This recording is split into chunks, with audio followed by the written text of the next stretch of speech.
Cerita ini kejadiannya di tahun 2004. Gue dapet cerita ini dari temen gue, dan ini ceritanya tuh di SMP-nya dia.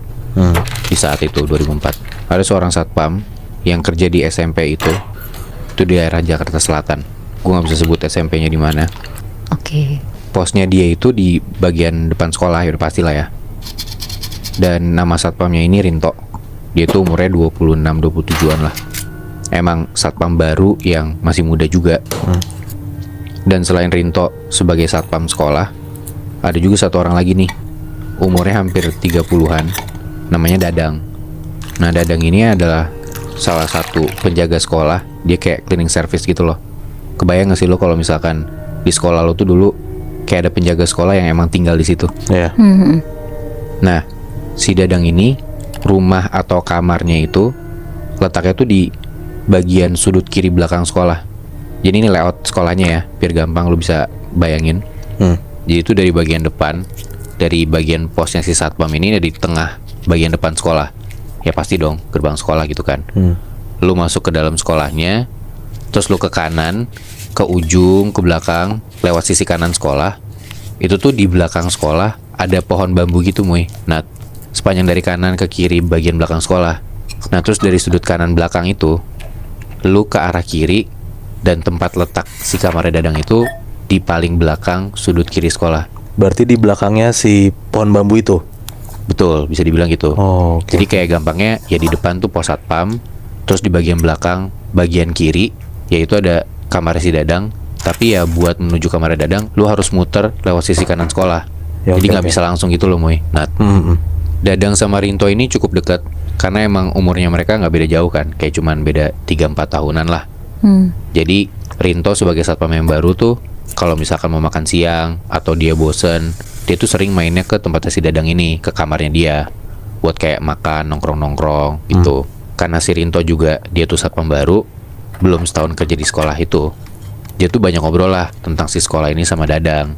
Karena bedanya Dadang tuh udah bertahun-tahun tinggal di sana. Nah, di saat itu sekolah tuh lagi ada renovasi, Muy. Nah, jadi banyak kuli. Gak nginep sih karena gak dibolehin. Jadi bedengnya tuh deket sekolah itu, di samping tapi di luar area sekolah. Lo tau bedeng gak sih? Tahu. Kayak tempat buat tinggal sementara kuli-kuli gitu loh. Karena ya anak-anak SMP kan gak nyaman kalau misalkan ada bedeng atau rumah kuli itu di dalam area sekolahnya. Nah, di suatu malam Rinto tuh mau nginep di sekolah. Ya otomatis tidurnya sama Dadang dong, di kamarnya Dadang di bagian belakang sekolah itu. Singkat cerita, hari udah malam, dan setelah udah ngerokok-ngerokok depan sekolah, mereka masuklah ke dalam sekolah. Itu sekitar jam 10-an malam.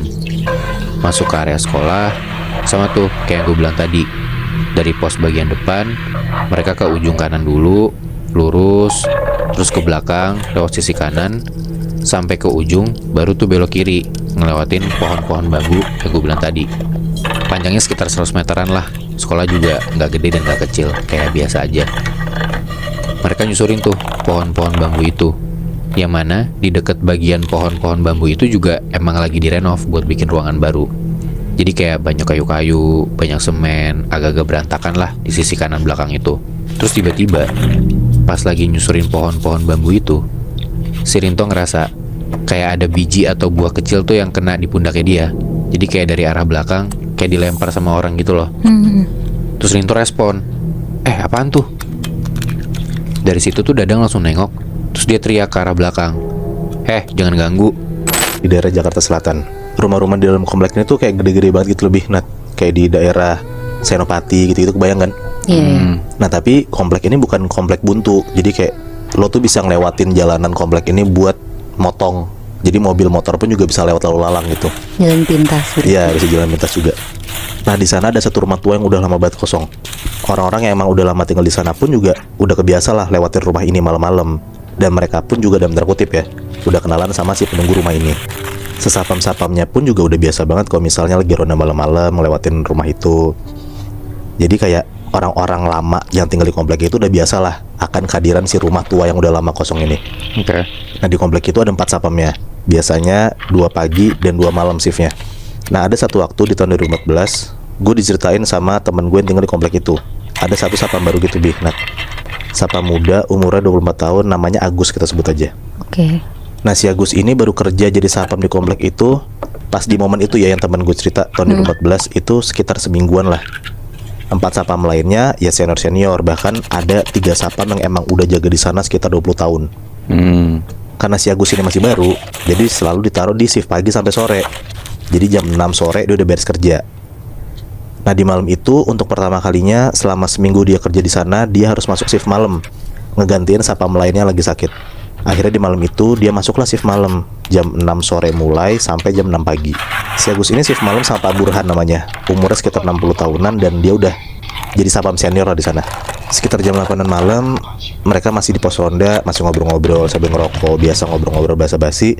Nah dikasih tau lah sama Pak Burhan ini kayak ini komplek kan rada gede, jadi mereka tuh kalau misalnya mau patroli, mau ngeronda ya harus mencar bagi 2. Jadi kalau misalnya dia mau ngiter sambil mukulin tiang listrik tuh buat kasih tahu jam, ya harus hati-hati dan banyak doa lah karena ini kompleknya gede dan kita harus ngiternya sendiri-sendiri. Maksudnya kan si Agus ini masih baru, ya pasti sebagai senior ya Pak Burhan ngasih tahu lah kayak beberapa cerita-cerita serem atau kayak dikasih kayak kalau misalnya lo takut amit-amit kejadian apa-apa ya lo tenang aja, lo harus gini. Oke. Jadi cerita seremnya niatnya bukan buat nakutin tapi buat ya biar hati-hati gitu ya. Iya bener Bi, karena ini pun juga pertama kalinya Agus shift malam kan. Semua udah diceritain sama Pak Burhan sampai sekitar jam 12 malam dan mereka harus mencar lah buat ngasih tahu jam keluarga komplek itu buat mukulin tiang listrik. Tapi ada satu hal yang lupa dikasih tahu sama Pak Burhan ke Agus, yaitu soal satu rumah gede yang udah lama kosong ini. Sebenarnya ada satu hal yang harus dilakuin sama orang baru kalau misalnya mau ngelewatin rumah itu pas malam-malam di atas jam 3 pagi. Kayak kalau misalnya nih ada orang cowok gitu ya, naik motor atau naik mobil pun kadang kalau misalnya ngelewatin rumah itu jam 3 pagi, kadang tuh kayak suka diganggu gitu loh sama si penunggu rumah itu. Apalagi si Agus yang harus nyetir tuh naik sepeda sendirian pula kan. Udahlah jam 12 malam mereka berdua sepedaan tuh mencar. Biasanya sekitar 10 menitan habis nyeterin komplek itu, sapam-sapam itu ketemuan lagi di pos ronda depan yang tempat mereka ngumpul pertama. Terus masuk jam berikutnya mereka nyeter lagi. Pokoknya gitu terus sampai jam 5 pagi lah. Nah pas di jam 12 malam mereka mencar, Agus tuh ada deg-degan sejujurnya karena emang pada dasarnya dia penakut dan parno. Di sebuah rumah sakit di daerah Jakarta Selatan.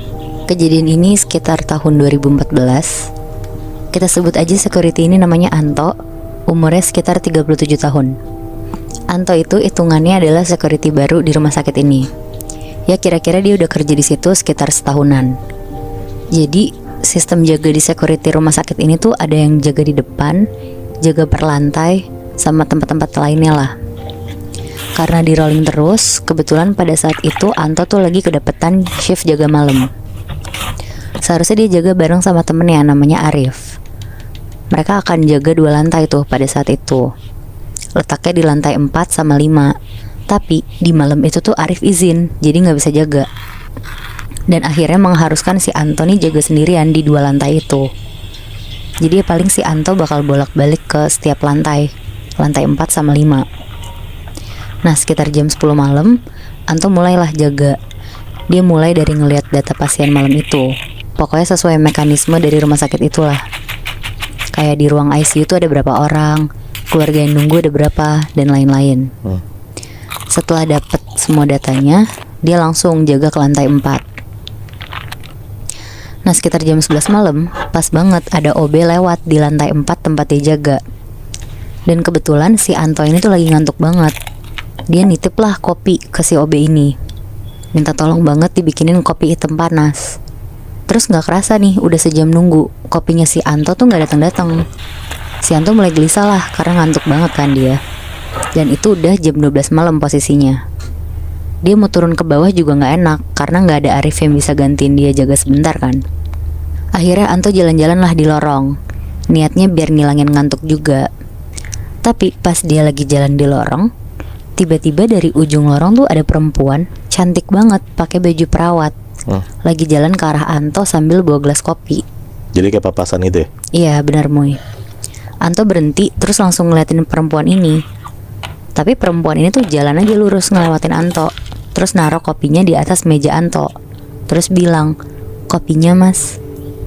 Anto tuh di situ benar-benar cuma bisa diem aja kayak matung gitu loh. Saking dia tuh sebenarnya nggak tahu kalau ada perawat secantik itu.